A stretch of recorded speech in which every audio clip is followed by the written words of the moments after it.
Hello, and welcome to this course, where we will cover administration and management in the cloud of Linux, specifically when running on Power Systems. In this course, we'll have a look at IBM's Power Systems family. Now don't worry, this won't be a marketing pitch. I'm including it to give you a point of reference for the hardware that will underlie the assessments and examples that you'll see in the presentations. Now, many companies use IBM's Power Systems today, and it would be worthwhile for you to be familiar with the products and their capabilities.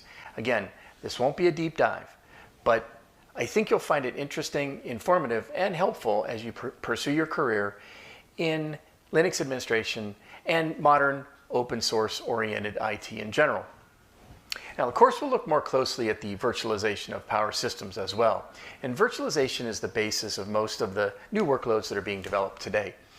I think you'll find that any understanding of virtualization that you already have will serve you well in understanding virtualization in Power Systems.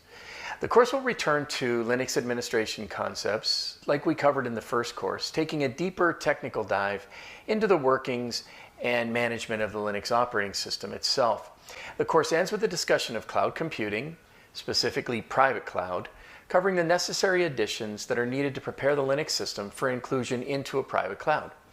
Now, I'm confident that once you're done with the course, you'll be excited and ready to move on to the next course, where we move the Linux system itself into a private cloud with all the efficiencies and management simplicity that goes along with that.